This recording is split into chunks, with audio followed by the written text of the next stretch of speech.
Is my audio set up? What audio are we on? Okay, so I think the audio is good. Is this working? I guess it's working. All right, let's hit it. Okay, where were we? I don't have any water. I have to wing it. As an ethical, moral person, you probably think, hey, I don't want more than my fair share. But that reveals belief that wealth is limited. If you believe wealth is unlimited, there's no such thing as a share of it. Everybody's share is unlimited. There's nothing to have a share of. There's only unlimited. Your fair share is all you can possibly attract, as is anybody and everybody else's. In business, there's a similar idea, market share. But again, that presumes a finite, limited market instead of an infinitely expandable market. Imagine being a teenager in a family in a severe financial trouble. Money is very scarce. There's you, 2 brothers, father and mother. When everybody sits down to dinner and mom puts the food on the table, you know that's all the food there is. The bowl of mashed potatoes is all the mashed potatoes there are. You are hungry. You really want a big second helping of mashed potatoes.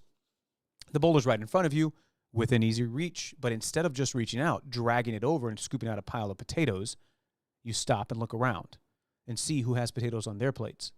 You look to see if your fathers had plenty of potatoes. You hold back from fulfilling your desire out of concern that others may not yet have had their fair share, that someone may be hungrier than you.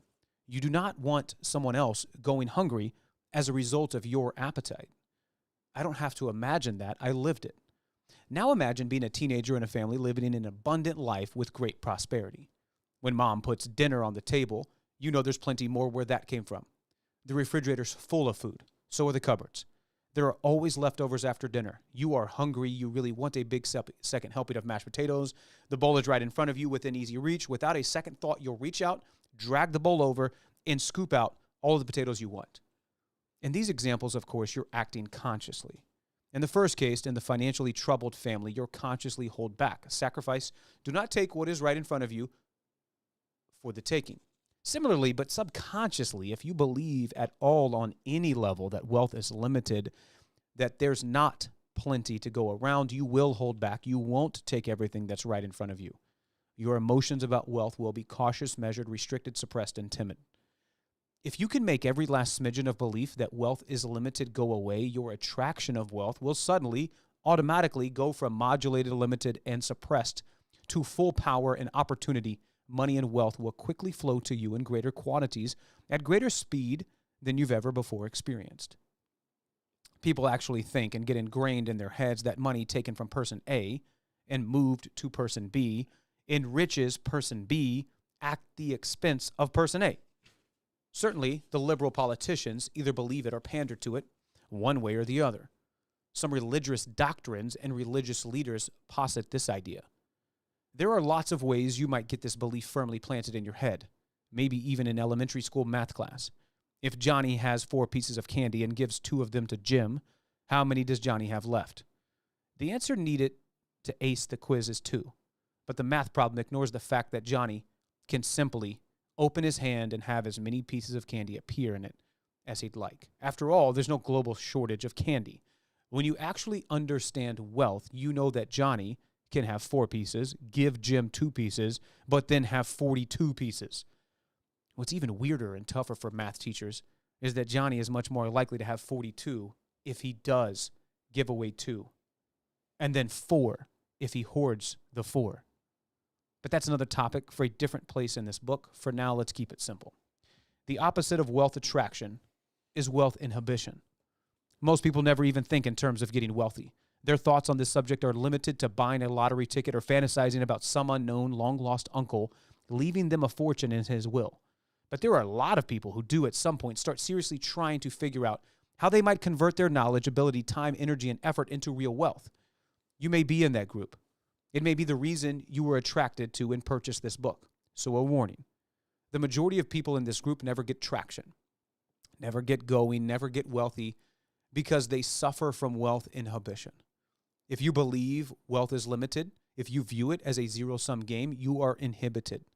This inhibition affects all sorts of things you do or don't do, such as what you'll charge or what you'll ask for money. I've spent a lot of time working with people in sales and with those who identify themselves as sales people. like folks selling insurance, cars, and fire alarms, as well as those who don't identify themselves as salespeople but are like dentists and psychologists. Two things that reflect wealth inhibition are true for all of them. One has to do with price. Most fear discussion of price. Fear raising prices, and are paranoid about pricing higher than their competitors. I have had to work long and hard to get some people to raise their prices or fees far beyond present levels, industry norms, or competitors in order to charge what their services and expertise are really worth to their clientele. In numerous cases, I forced fee or price increases of 200% to 2,000% with absolutely no adverse impact. That's how far underpriced a lot of people are. In these situations, I'm not dealing with practical issues. I'm dealing with the business people's own inhibitions and fears. Second is pulling the punch when closing the sale. I sometimes joke about one of my businesses, freelance advertising, copywriting, where I routinely charge fees of $30,000 to $70,000 or more for a complete project and no less than $15,000 for a single ad or sales letter plus royalties. I say that the primary requirement for getting such fees has to do with my prowess as a copywriter and everything to do with my ability to keep a straight face and voice free from stammer when quoting the fee. This may be the reason a lot of art and antique dealers write the price down on a piece of stationery and slide it across the desk to you. There's truth in that joke. When the dentist quotes $70,000 case to the patient, when the private residence club quotes $215,000 membership fee, when anyone speaks any price or fee, there is the tendency for tremors. The temptation is to discount without ever being asked, out of fear, inhibition, and presumption. In short, to pull the punch. Consider the salesman who goes into the person's home to sell fire alarms. I've got a corporate client in this industry. The fire alarm salesman, with the stuffed Dalmatian under his arm and the burning house video, marches into the house and discovers that he is in a place of relative poverty, at least by his standards. The two kids are on a threadbare carpet in the living room. They probably have a good television, but pretty much everything else in the house is obviously hand-me-down, beat up, falling apart, springs sticking out of the couch seat. He can clearly see that these people aren't doing well.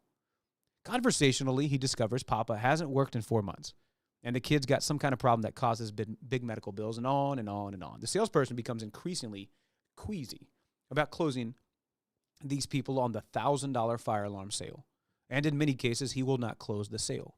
He will subconsciously pull his punches, accept the first objection easily, or he'll consciously, deliberately throw the game at the end, toss that one aside, and get out of there. There's an analogy on the way everybody behaves in all sorts of situations if operating from belief of limited wealth. My friend Glenn Turner tells a story from his earliest selling days of actually being chased by somebody who was mad he wouldn't sell him a sewing machine.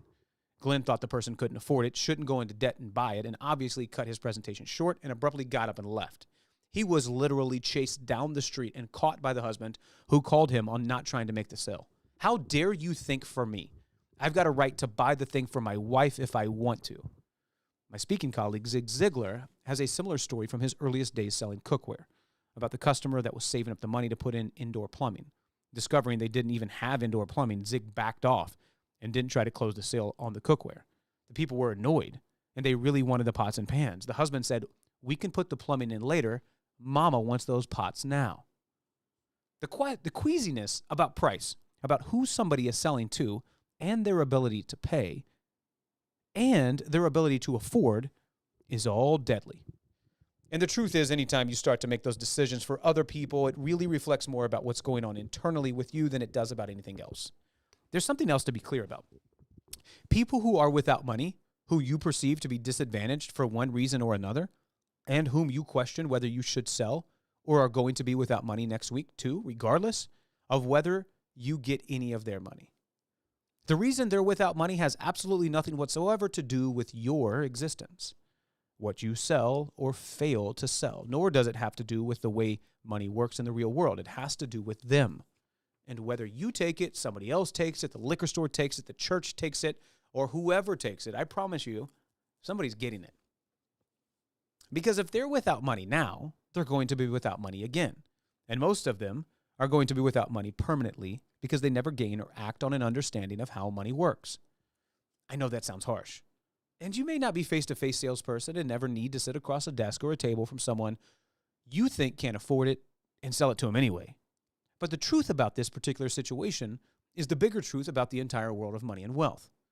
The truth is, whatever amount you get has nothing to do with how much or how little anyone has ever. If you want your wealth attraction glowing and functioning at full power, you can't have any queasiness. You can't have any reluctance. You can't have any inhibition. You can't ever pull a punch. In the bigger sense, you have to understand that whatever financial position anyone you know is in, anyone you do business with is in, or anyone, period, is in, has nothing to do with you. In the biggest sense, you have to understand that whatever the state of economic affairs in the world, it has nothing to do with how much wealth you accumulate. Your wealth is addition for you, but subtraction for no one. Unless and until you buy this premise hook, line, and sinker, you will always suffer from wealth inhibition. Quote, be clear, be truthful, stand there proudly, unapologetically, unabashedly, and say, I love cash. It will get me everything I want in life. Gene Simmons. Wealth magnet number 2, unequivocal belief in abundance. Water, water everywhere, but not a drop to drink. Well, our world is no desert island. There's money, money everywhere. Drink all you want. If you do not hang out with the people who own private planes, have shares in private jets, or at least fly first class everywhere they go, if you do not hang out with people who have their shirts and suits custom tailored, if you do not hang out with people who own horse races or boats or vacation homes, if you do not hang out with people who are extremely prosperous and adept at wealth attraction, you might be fooled into thinking that money is tight, in limited supply, or hard to come by. And based on those thoughts, you might inhibit your own wealth attraction, or you might think such people are rare in small number. They are not. In fact, what demographers and marketers call the mass affluent represent the fastest growing segment of the population. The rising tide of affluency is so great, I even added a newsletter to my stable, which I edit devoted entirely marketing to the affluent. I suggest the following experiences. Visit the foreign shops in Vegas, Rodeo Drive in Beverly Hills, the Bergdorf Goodman in New York City, vacation in Boca Raton, Florida, Scottsdale, Arizona, and Aspen, Colorado. Immediately go to your nearest bookstore to pick up copies of the Rob Report, Millionaire Worth, and Town and Country magazines. Go on a field trip to a classic car auction or a racehorse auction. In short, in person and at a distance through media, immerse yourself in lifestyle of the affluent. Not only will you be surprised at the prices cheerfully paid for goods and services, you'll be more amazed at the vast array of very high-priced goods and services designed for affluent customers. And you'll be even more amazed at how many more affluent consumers there are. The more aware you make your own mind, consciously and subconsciously, of just how affluence there is, just how much money is moving around, the more easily you will attract wealth. There is no idle exercise, I suggest. It is an important step in conditioning your mind to attract wealth. Just as your body must be conditioned for health and fitness and longevity, your mind must be conditioned for wealth. Observing money flowing from the affluent is such an important and beneficial exercise. I have taken one of my wealth attraction coaching groups to the Disney's Animal Kingdom Lodge on a field trip. I'll stand on the concierge floor, taking the sunrise safari, lunching with a staff Imagineer, and eating in the 5-star restaurants. I took my staff to where do we go? I took my gold VIP coaching groups on a field trip to the forum shops. I give subscriptions to the Rob Report. Even if you are not living an affluent lifestyle, you must immerse yourself in the expanded awareness of what it is like and how many people are already living it. To believe the streets are awash with money, you need to see streets awash with money. If there aren't any in your own neighborhood, you just need to get out more. One of the past year's holiday season catalogs, called Gentleman's Domain, featured a product from the Ellie Bridge Company, a manufacturer that builds amusement park rides. They've been building them for the amusement park industry for 100 years. Now, for a mere $300,000, they'll put the real thing in your backyard. They'll build you a 67-foot high, 16-seat Ferris wheel. You'll need a 220-volt power outlet. And because it weighs almost 20 tons, you may want to have the patio checked out before getting started. Of course, most people's reaction to an outrageous example like this is to cry irrelevant. After all, your customers don't have this kind of money to blow. Your customers aren't tight-fisted cheapskates. You have a hard time selling to your customers, yada, yada, yada. A few years back, I produced an infomercial-style video brochure for a client of mine, The Shed Shop, in Northern California. This company builds top-of-the-line, expensive backyard sheds. Not the 10 jobs you think of. These are more like miniature houses with peaked roofs, doors, windows, and flower boxes, and with complete interiors, with workbenches, bookshelves, and cabinetry. To shoot the video, I took a crew to a number of the customers' backyards to see their sheds and tape their testimonial comments. One happy customer, with not one but 2 sheds, and their backyard, his and hers, are both retired. They're on Social Security, and he's got 1 small pension. They're on a totally fixed income. 2 sheds. Another guy with the biggest shed and the big pond in his backyard started out telling me something of a sob story. If you heard that, you'd assume he didn't have 2 nickels to rub together. But somehow, miraculously, he dug up about $20,000 for landscaping in the koi pond and another $10,000 for the shed.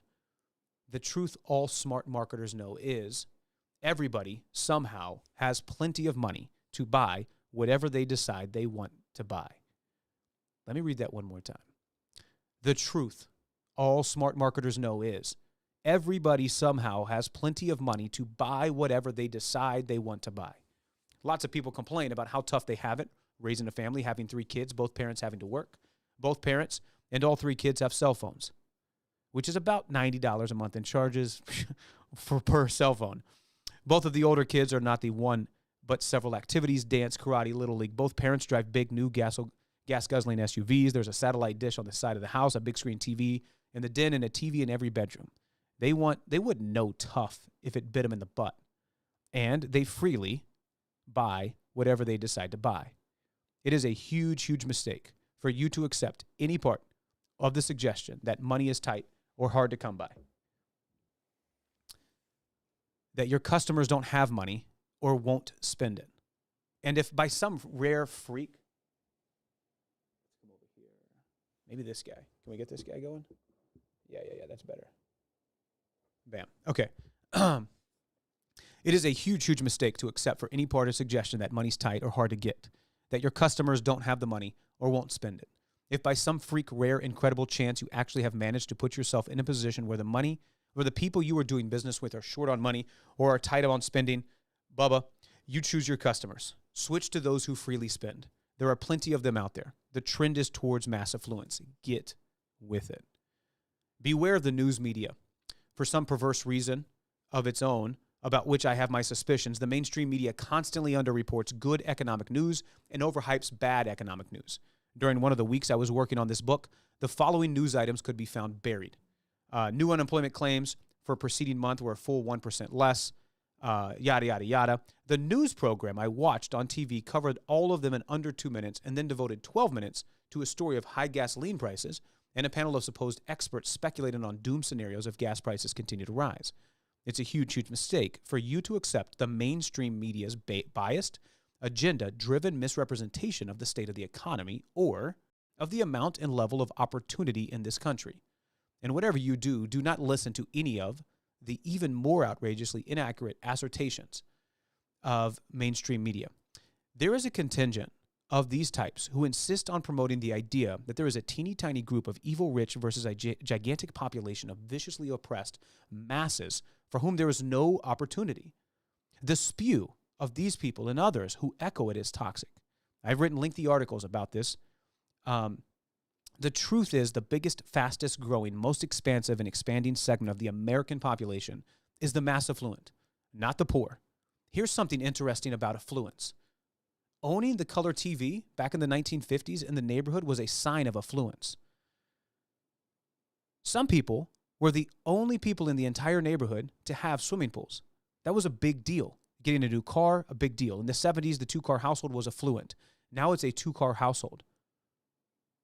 Not long ago, on a flight from Cleveland to Orlando, I realized through conversation that every single person in the first-class seats owned a home in Cleveland and another home in Florida. There is right now, this minute, more disposable income by any measurement. Dollars, percentages, ratios. You pick the statistics you like than ever before. There are many people invested in real estate, in addition to their homes and in the stock market than ever before. There are more millionaires than ever before. There will be the biggest wealth transfer in American history from the baby boomers to the next generation of millennials. On top of that, new categories of products and services, new entertainment and recreation, new industries, new opportunities abound. Stop and think about all the business that didn't even exist when you were a kid. I'm also convinced that if you don't do well financially in America today, it is either due to utter ignorance of opportunity or choice. It definitely is not due to lack of opportunity. These fact-based beliefs are essential to turning off wealth inhibition and turning up wealth attraction. If you do not share these beliefs, if you doubt and question the fact of unlimited, readily available abundance of both opportunity and money, then you need to invest time and energy on your own fact-finding research mission and make this sale to yourself. Otherwise, to borrow from a friend, the late Jim Newman, author of the fine book, Release Your Brakes, you are driving down the highway to wealth with one foot on the gas and one riding the brakes. Wealth magnet number 3, break free of fairness. A lot of the authors, speakers, and teachers of prosperity in the metaphysical community are far from prosperous themselves. Over the years, quite a few have privately confessed their lack of financial success to me and expressed puzzlement over it. Typically, the conversation has to do with their idea of justice. They believe because they do good work that they deserve to be wealthy and that wealth should occur. There are also a lot of these people who perpetually beat themselves up with the idea that their lack of financial success is about they're somehow not deserving it. So they need to work on themselves in order to become more deserving people. One of the leading companies teaching negotiation skills to corporate executives has this as its slogan: you don't get what you deserve, you get what you negotiate. The metaphysical version of this is I'm just not using the mental principles well enough. If I just think more positively, things will turn around. If you compare these two ideas, you'll see that one metaphysical version puts the responsibility for what will happen out there into the universe. Things will turn around. Not that you will turn things around. It's a difference between passive and active. The statement about negotiation puts the responsibility for outcomes on you, and it acknowledges a very important fact. The marketplace does not function on fairness. If that were true, top talent would always win out. The made by American Idol William Hung would never have had a hit record. To rewrite the Karass statement, I would say, you don't get what you inherently deserve. You get what you deliberately and intentionally attract by who you are, but also by what you think, say, and do, and get others to do. Being a moral, spiritual, quote, good person alone is just not sufficient. In a purely fair marketplace, it might be, but it isn't.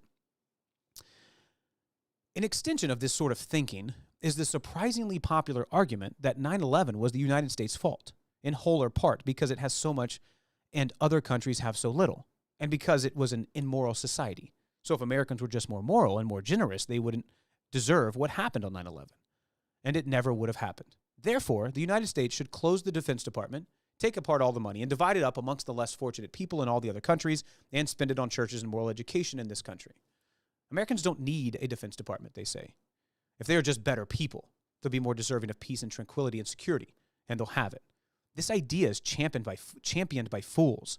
If you want to philosophically fantasize that this is the way the world should work, that's fine, but don't suggest it's the way the world does work. Money has no moral conscience.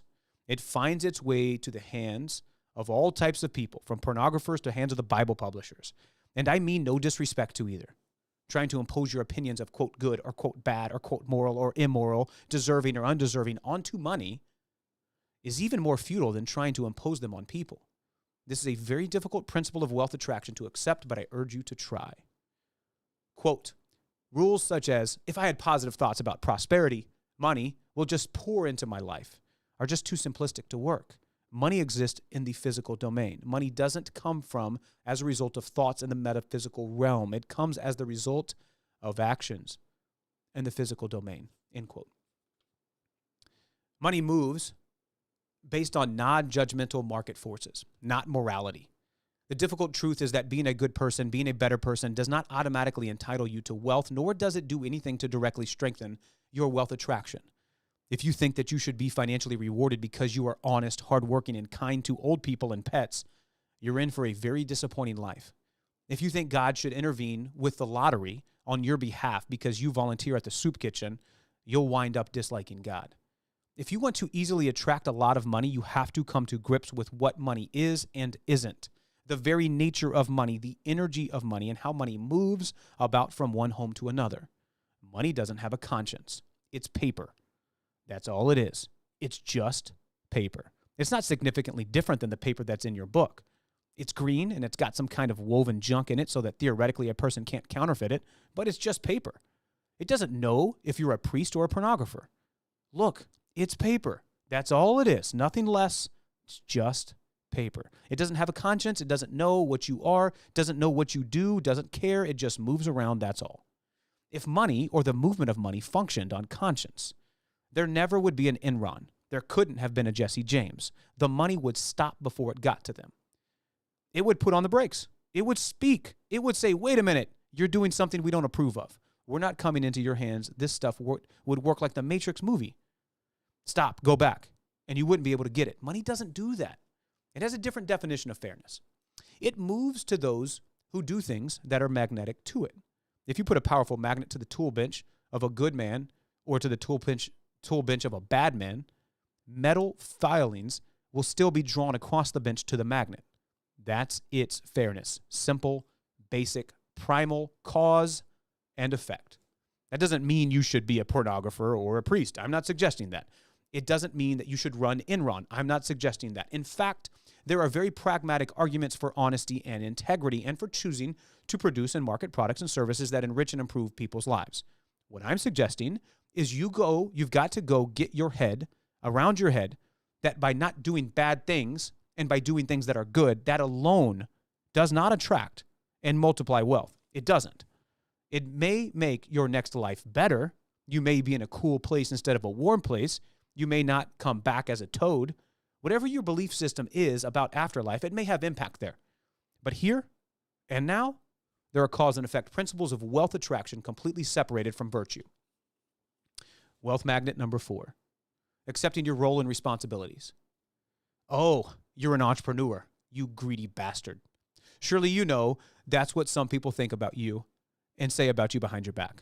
A successful entrepreneur, if not to his face, then behind his back. Many grumble about his greed. But if they hit the Mega Millions lottery, they might very well do the same things. Most lottery winners do. It's not moral objection to greed they're expressing. It's the sin of envy. Too often, achievement, accomplishment, and ambition are as defined as greed. Here's my clarification. Greed is attempting to get something for nothing, to take without exchange. Is getting the most money possible for goods and services you deliver greed or intelligence? Is it greed or ambition? Are you a better person if you voluntarily get less money than you could for the goods and services you deliver? No. In fact, you are a derelict in your duty as a business owner. You have a duty to yourself, to your family, to your investors, partners, and shareholders, your lenders, your vendors, and your customers. That responsibility is to attain the absolute highest and greatest profits possible so you can stay in business successfully to honor every commitment to every one of those constituencies. To settle for anything less than the most is absolute dereliction of the responsibility of business ownership and leadership. To settle for anything less is to leave your business vulnerable, possibly fragile, and you should be fired. Doing this job and honoring your responsibility is a matter of integrity. Now, here's my question for you. What is your entrepreneurial responsibility? What is the entrepreneur's responsibility? What must you do in order to deserve your place on the planet and your success, prosperity, security, and wealth? A lot of people think your purpose, your responsibility in life is to provide jobs. You see that reflected in the communities that are busily trying to pass laws and in some cases suing companies to keep them from moving or closing because their responsibility is to provide jobs to the community. Is your responsibility to provide jobs? I hope you don't think so. If providing jobs makes your business successful, if adding jobs makes it more successful, that's terrific. But if operating the business with fewer employees makes it more profitable, then it is your sworn responsibility as its captain to operate it with fewer employees. A lot of people think your responsibility is to pay taxes. Personally, I'd be a little happier with my 6-figure income tax bill if the IRS sent me pictures of your Ukrainian citizens and welfare recipients. Like when you send money to the Starving Orphan Organization and you get a photograph and a letter once in a while about how they're doing, I think the taxpayer should get some of those and have people assigned to them. So for your money, you get a picture of the 17 Ukrainians, 4 welfare recipients, and this retired guy, and you can put all the people you're supporting up on the refrigerator. And they should all have to write you notes every once in a while to let you know how you're doing. I'd feel better, wouldn't you? You have a legal responsibility to pay the minimum taxes required. But your responsibilities as entrepreneurs do not include paying any more taxes than the minimum legally required of you. If you can arrange your business structure or affairs differently or relocate your business in order to pay less taxes, it is your sworn responsibility to do so. It is your responsibility to improve your customers' lives? No, it's not. Now, it's pretty smart to sell them things that if they use them as you intended will improve their lives. That's smart. But it's not your responsibility to see that it gets done, nor should you lose any sleep over the customers who do not use what you sell them to improve their lives. I've had to come to grips with that in my business very early on. Or I would have had my wealth attraction severely suppressed. A lot of my wealth has been derived from writing, recording, and publishing information products intended to help people better their attitudes, thinking, skills, businesses, and finances, just like this book. Frankly, a whole lot of what I sell, the shrink wrap doesn't come off. And it will destroy yourself in your business if you worry about making people take off the shrink wrap. The books never get read. The ideas never get acted on. Should I feel guilty about the majority who paid their money but then never do anything with what they bought? Should I follow them home and refund their money? When I take a cruise, stay on a top flight resort, or buy another racehorse, I give no thought to whether the money paying for it came to me from someone who used what they bought or came from someone who has never benefited at all. That's not my responsibility. It's theirs. And the cruise ship company has yet to inquire. If my client, who builds and installs deluxe premium-priced backyard sheds, has a customer who puts the shed in his backyard, never moves the crap out of the garage and into the shed, and still can't park the car in the garage, or one who moves all of the crap out of the garage into the shed, then restocks the garage with more crap, and still can't park the car in the garage, should my client go out and give them all their money back? Of course not. In fact, he should go out there and sell them a second shed. Sell them garbage removal service. Sell them how to do a garage sale kit. Sell them something. The entrepreneur's responsibility is this: maximum profit and wealth to his shareholders. If you're the sole shareholder, that's you. Then your responsibility is to just play fair and not lie, cheat, or steal. Integrity for the entrepreneur is optimizing sales, profits, and value in the business he captains. Just as the boxer who pulls punches in a championship fight lacks integrity, just as the quarterback who does not thoroughly prepare for the Super Bowl game lacks integrity, and just as the lawyer who does not thoroughly prepare for trial lacks integrity, just as the doctor who operates with a hangover lacks integrity, the business owner who pulls his punches also lacks integrity. Are you guilty of opportunism? Shortly after President George W. Bush sent U.S. troops to Iraq, American Greetings Corporation rushed to the presses with a line of greeting cards to be sent to the military in Iraq. They created what they call the romantic ones, like one with a picture of a great-looking babe in a camouflage piece of lingerie standing next to a bed with the caption, quote, "I've got some maneuvers to show you when you get home." There are war-themed cards for brothers, for sisters, for fathers, for mothers. The company got massive publicity as a result of this on CNN, NBC, MSNBC, Entertainment Tonight, and USA Today. I saw a critical discussion on this line on some talk show. A Hollywood celebrity attempting to launch her career as a political talking head railed about how horrible it was that this company was profiteering on this war. She contended that if, in fact, they are going to sell these things, they should be given all the money away. Of course, she, the show, and the network she was appearing on were also opportunist profiteering from exactly the same thing.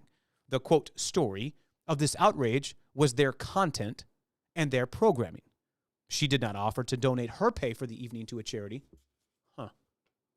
This is an illustration of a position that is very often taken about opportunism. Truth is, everyone is opportunistic. Some are just better at it than others. The homeless beggar who discovers a dumpster filled nightly with exceptionally good leftovers and returns to it each night is an opportunist. If he keeps it secret and does not tell the other homeless folks about it, he's exceptionally opportunistic.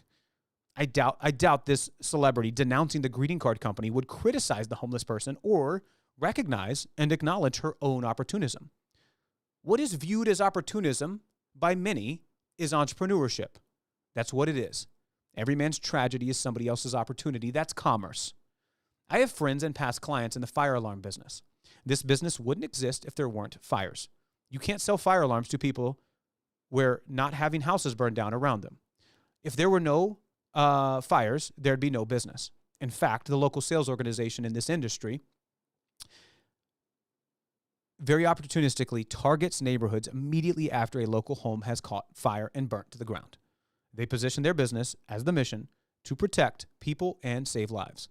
That's how they sell what they sell. But their business wouldn't exist if were not for a tragic problem in the first place. But here's what's really important. If there weren't really appealing profits in the fire alarm business, the thousands of people whose lives were saved each year by having full house fire alarm systems would instead be crispy critters. The fire alarm sale business is a difficult business. Appointments have to be obtained to visit with people in their homes to discuss the subject. No one is voluntarily interested in. Salespeople must be recruited, trained, and managed. This is all required considerable cost, investment, and patience. The salespeople must suffer a lot of rejection and must convince people to accept and act on a threat they prefer to deny. A factory has to exist to manufacture alarms, requiring capital from investors. None of that can happen without a lot of wealth to be had from this business. So, the alarm goes off at 2 a.m. tonight. That gets little Debbie and her dad and mom and Kitty out of their house alive at 2:11 a.m., immediately before the entire house becomes blazing inferno at 2:14 a.m.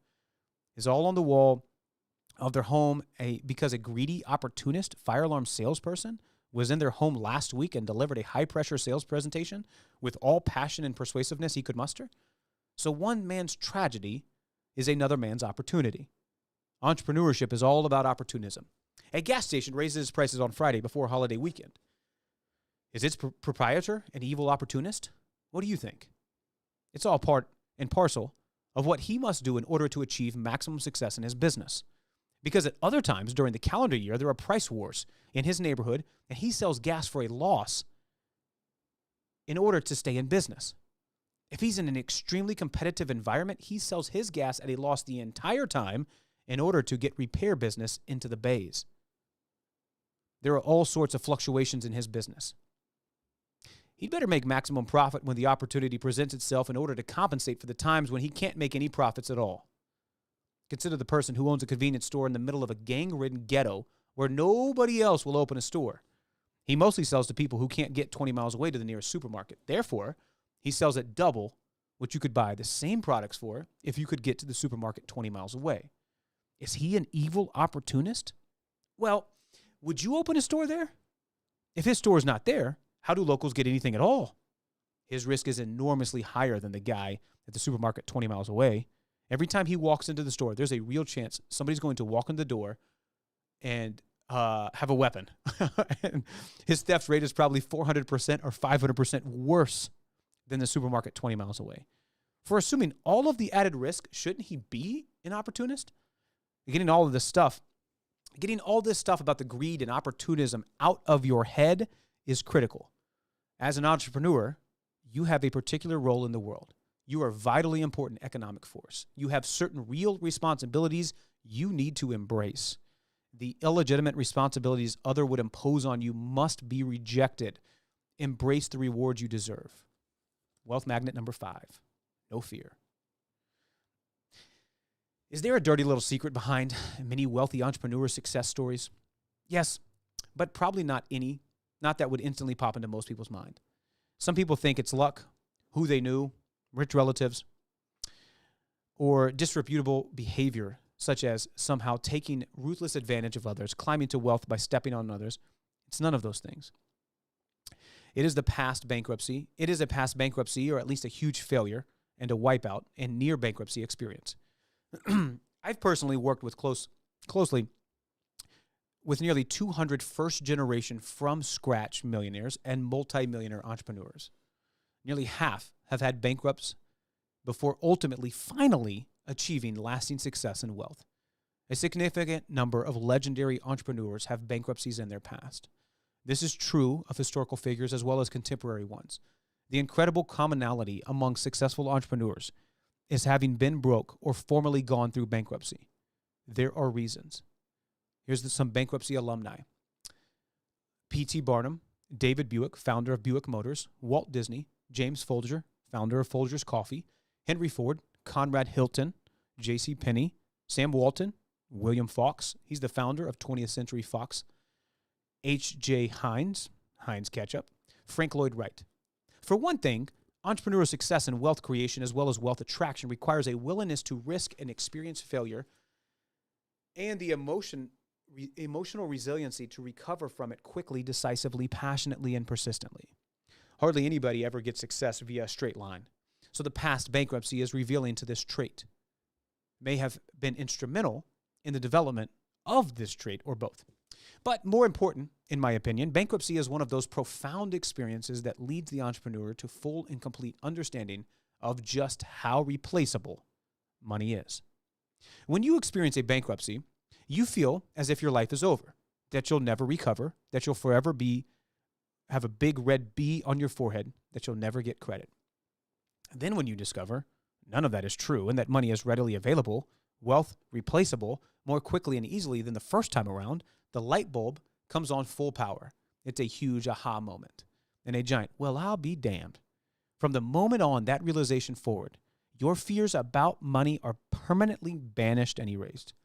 What you fear was fatal turned out to be less than a flesh wound. 'Tis but a flesh wound. Now you can't be scared again. Everyone who is anyone with achievement and wisdom counsels us against fear. Jesus Christ counseled against fear. Pope John Paul III counseled against fear. Earl Nightingale, the pioneer in self-improvement, pointed out that the most things that we worry endlessly and never occur except in our own negative imaginations. Napoleon Hill wrote in his classic Laws of Success about the ghost of fear. The president, he wrote speeches for goaded America out of the Depression and famously said, "We have nothing to fear but fear itself." Every client I've ever had who made a fear-based business decision has later regretted it. Every time we say no to fear, we win. It's important to understand that fear is learned. We are born with fears of falling, loud, unknown noises, and snakes. Otherwise, God sends us here completely free of fear. We learn our fears from other humans. We are conditioned to be fearful by what we hear and observe as children by the influences of other fearful adults we associate with. The irrational nature of most fears is well illustrated by the fact that more people fear public speaking than the fear of debilitating illness or passing away.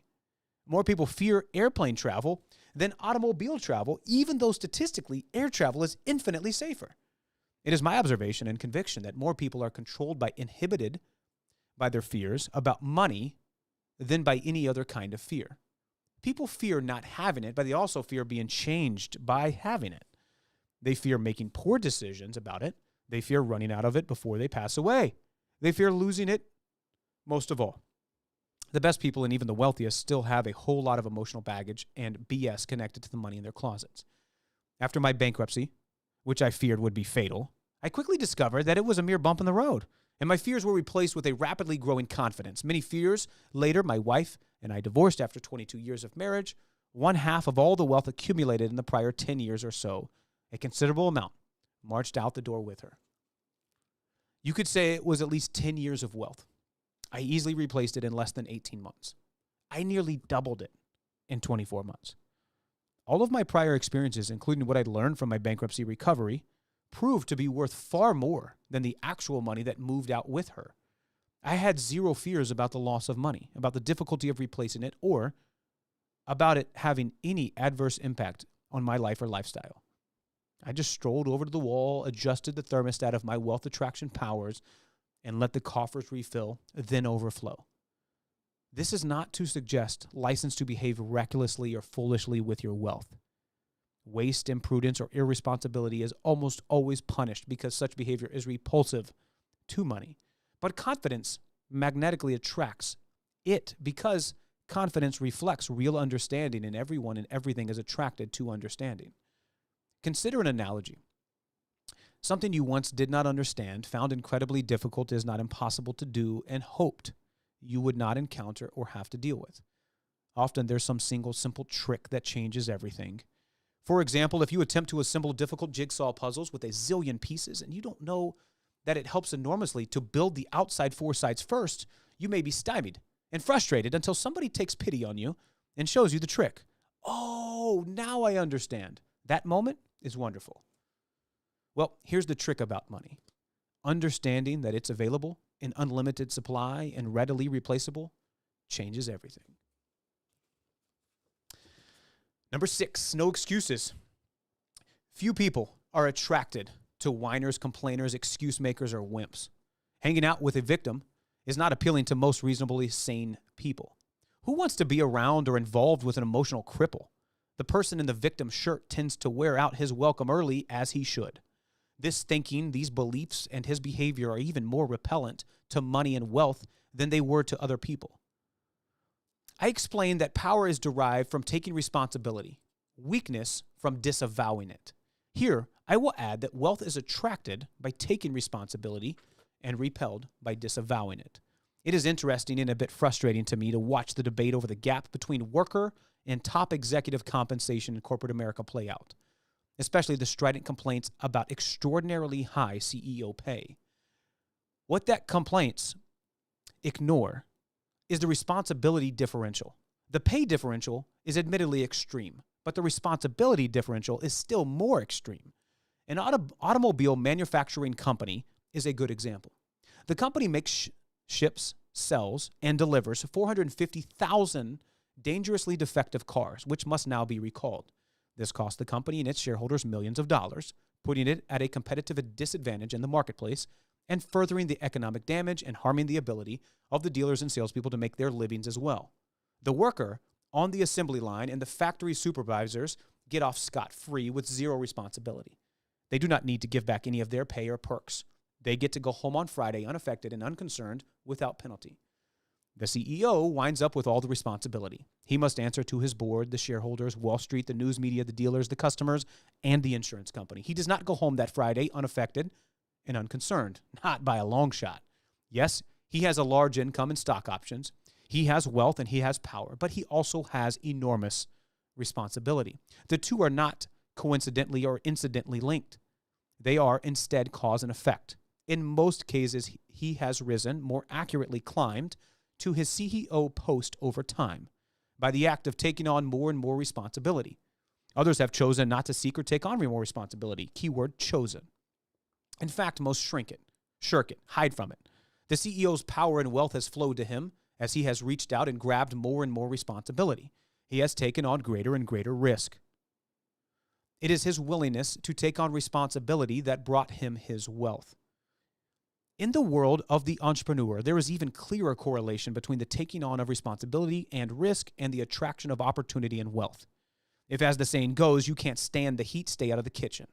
But if you do, you ought not be begrudged the goodies gobbled up by the big lads willing to stand in the fire.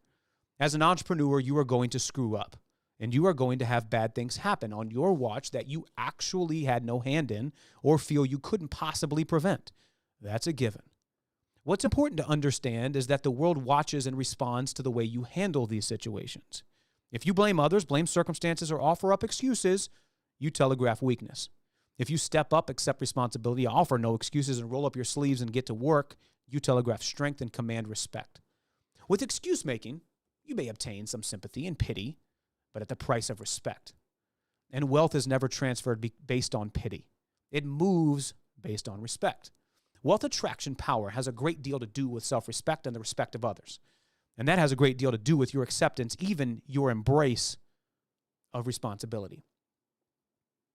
In 2005, Bill spoke at our conference. You know Bill because he was one of the first season winners of Donald Trump's TV show, The Apprentice. Bill was a very successful entrepreneur before and had many valuable insights and experiences to share from his other businesses as well. One such story was about one of his earliest businesses. As a kid, he cleaned and readied boats in a resort area for the second arrival of their owners. Things went horribly awry, and as he said, most kids would have cut and run or blamed circumstances involved. He did not. He took an arguably unjustified 100% of the responsibility for himself with the direct result of impressing and keeping all of his customers. But the more important, if indirect result, was strengthening his overall wealth attraction power. If you remember the wonderful Pink Panther movies with Peter Sellers, you'll remember his Asian houseboy who he paid to attack him without warning to keep him on his toes. I've been told by good authority that the boxer Mike Tyson once hired a man to walk up behind him saying, "You're the man, Mike. You're the man." There's a clue to how Tyson would zip through $100 million and be broke. A fine investment would be hiring a big, strong guy to walk around with you for a month carrying a stout baseball bat, and every time you voiced an excuse, hauling off and knocking you into next week. I imagine you'll be unwilling to make that investment. So instead, you try keeping a little notebook in your pocket to list every excuse you catch yourself making for the next month, as well as every excuse you get from anyone else. Awareness automatically improves performance. So just the act of keeping the diary and stopping whatever you're doing each time you proffer an excuse will have positive. Louisville Slugger would have more impact, but admittedly, the side effects are problematic. If you recall the cartoon character Popeye, you'll remember that he pumped up his strength and power when needed by gulping down a can of spinach. I think of that as a visualization analogy. For the entrepreneur, responsibility is spinach. If you want to turn on wealth attraction power, gulp down some more. Quote, there are no victims, only volunteers. Okay, we're going to wrap that. We went through 6 wealth magnets today. Hope you found value in this. We're going to cover some more later on. I will catch you on the flip-flop lollipop. We're going to dip like a potato chip. We might go live later tonight and do a walkthrough of how to buy businesses. So if you want to join us on here later on over here on the YT, then we will do that later tonight. I'm going to do a breakdown of a couple of different businesses that we've been analyzing, how we break it down, the step-by-step process, so you can do that and learn how to buy businesses that cash flow too. So I'll see you later tonight.